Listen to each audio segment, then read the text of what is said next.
Hi. As you may be able to tell, this video is going to be about transmedicalism and the issues with the term transsexual and transmedicalism in general.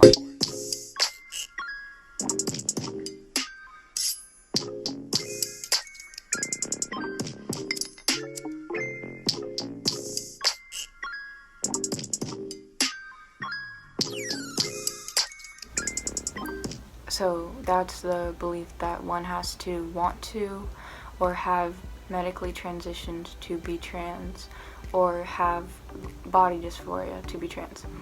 I've talked about this in 2 other videos, and I know it's a lot, but it's like a really important topic and it definitely contributes a lot to the gatekeeping. I did talk about this in the gatekeeping video, and I talked about it in my first video, which was really bad quality. Yeah.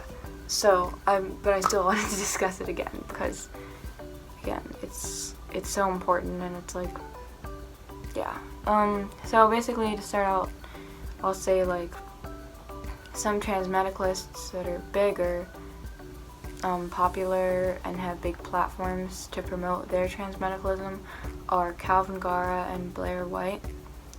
You probably know about them if you have seen them anywhere.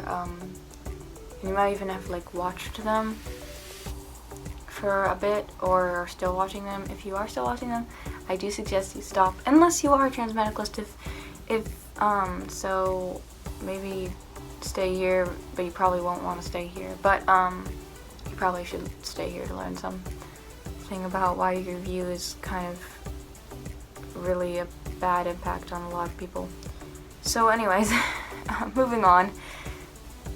So those are 2 big ones, and they basically both think that people who don't want to medically transition or don't have body dysphoria or haven't medically transitioned are not real trans people, and they're posers, or they're just like trying to mock the trans community or something, which is actually what they're doing. The transmedicalists are trying to mock the trans community by saying that people who are part of it aren't part of it because of these specific things that they can't control. But anyways, so basically, what's really wrong with this opinion is that they're basing an identity off of pain. It's like believing that you have to have dysphoria to be trans is basing the identity of being trans off of the pain that you experience. And really, I don't think that that's what any identity should be based off of. It's like basing something that you're oppressed upon based off of how much you're oppressed.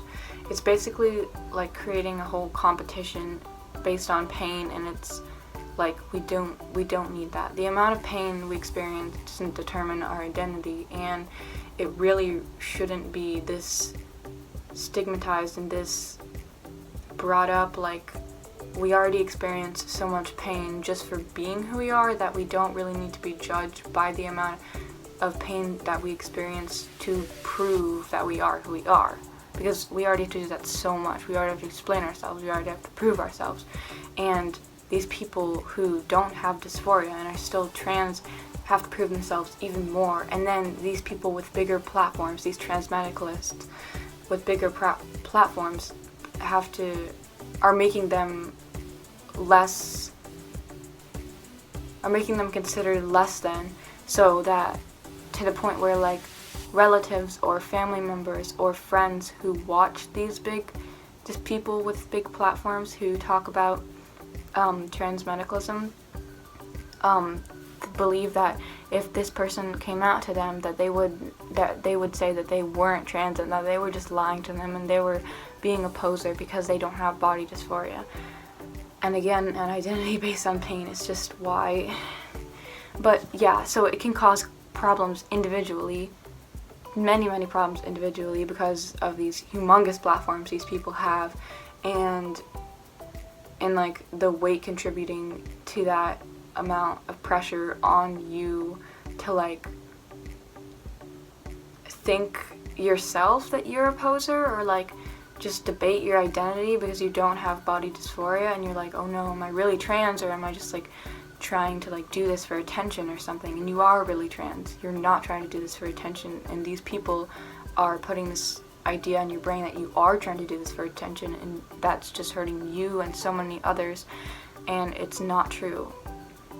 Of course there are actual posers and there are actual people who pretend to be trans, but it's just like, it's so rare compared to the entire trans community, that basing the trans community off of these certain people, or the trans community without dysphoria off of these certain people, it's entirely incorrect. It doesn't make any sense to do that because it's not true. It's like basing an entire community off of an entire minority or marginalized community that has been oppressed throughout history and is still being oppressed now, off of that one small certain group of people inside that minority who don't get oppressed.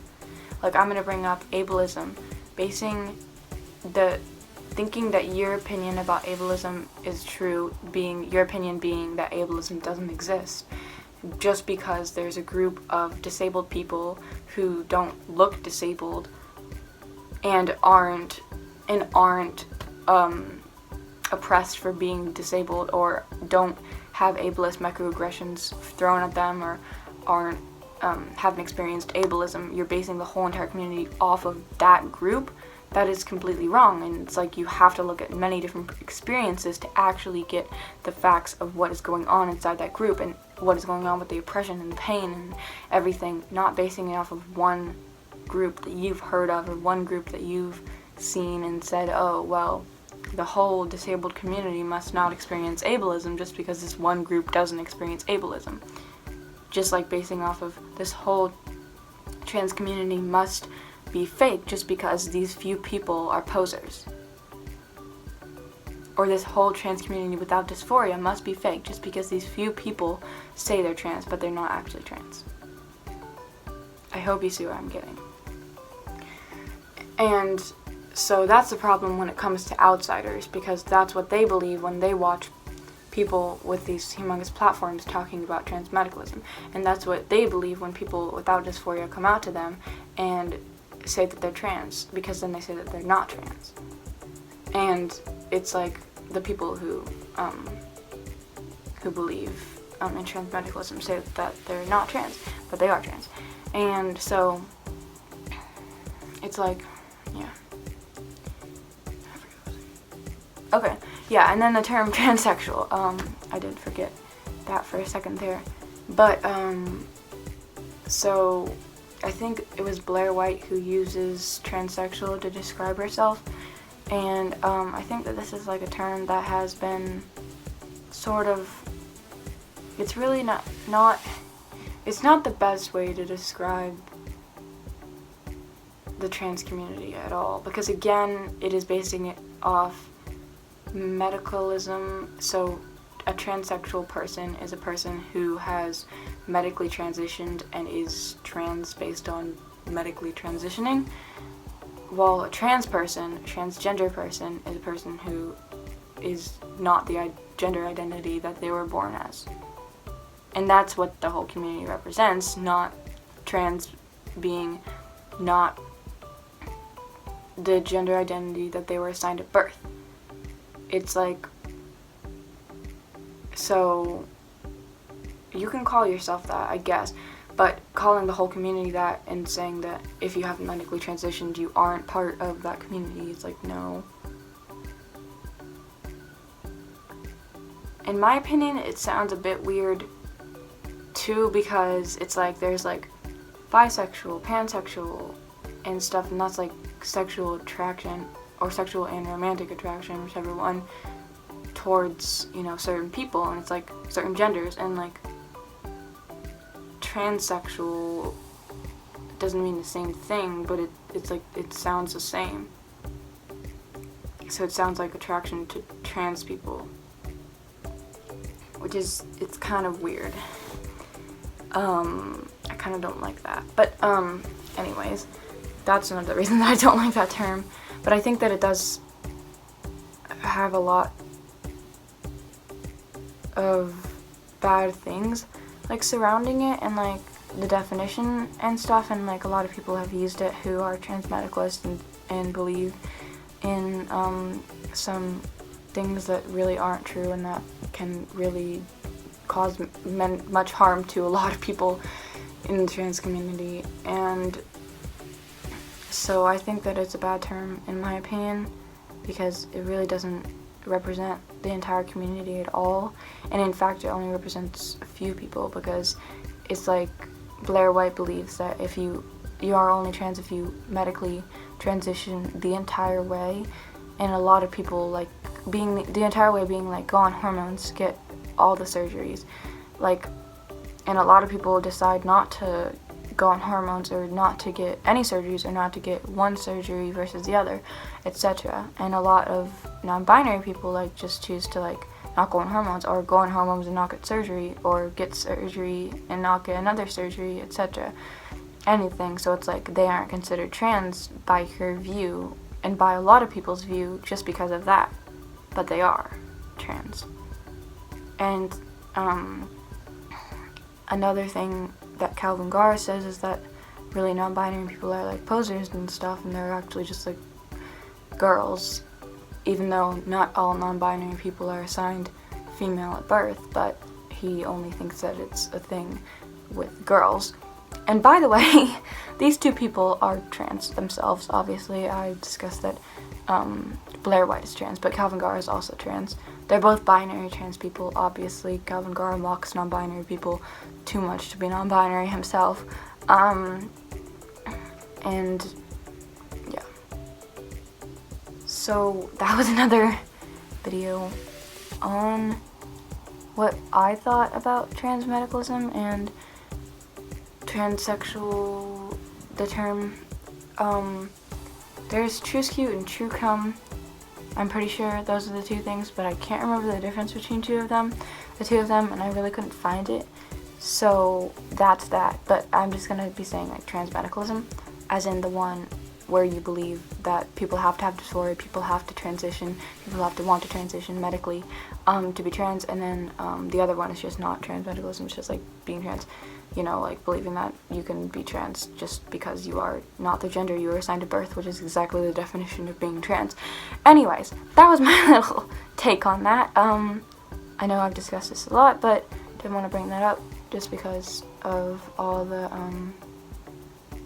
talk about it, and just like what has happened in a lot of places and a lot of times, and how it has hurt so many people believing that, and the gatekeeping within it, because so many people in the trans community do believe that you have to have dysphoria, and yeah, and you have to medically transition, but of course you don't. You don't have to have dysphoria, you don't have to medically transition, you don't have to want to medically transition in any way to be trans. You don't even have to want to socially transition in many ways. You can keep your name, you can keep your assigned pronouns, and you can still be trans. Like, or non-binary, or like any, like, you know what I mean when I say trans, the umbrella term, non-binary, binary. I hope that you knew that, because I just talked about that a lot. But yeah, that was my little take. So I do hope that it might have helped, or at least you already knew that. Or if you didn't, you probably didn't listen, but that's okay. I mean, if you didn't believe, then that's okay that you didn't listen. So if you made it this far, thank you. Yeah, I hope that you enjoyed, sort of, maybe, if it is enjoyable. But anyway, bye. You're valid. You know, trans men are men, trans women are women, non-binary people are non-binary. No matter what. Okay, bye.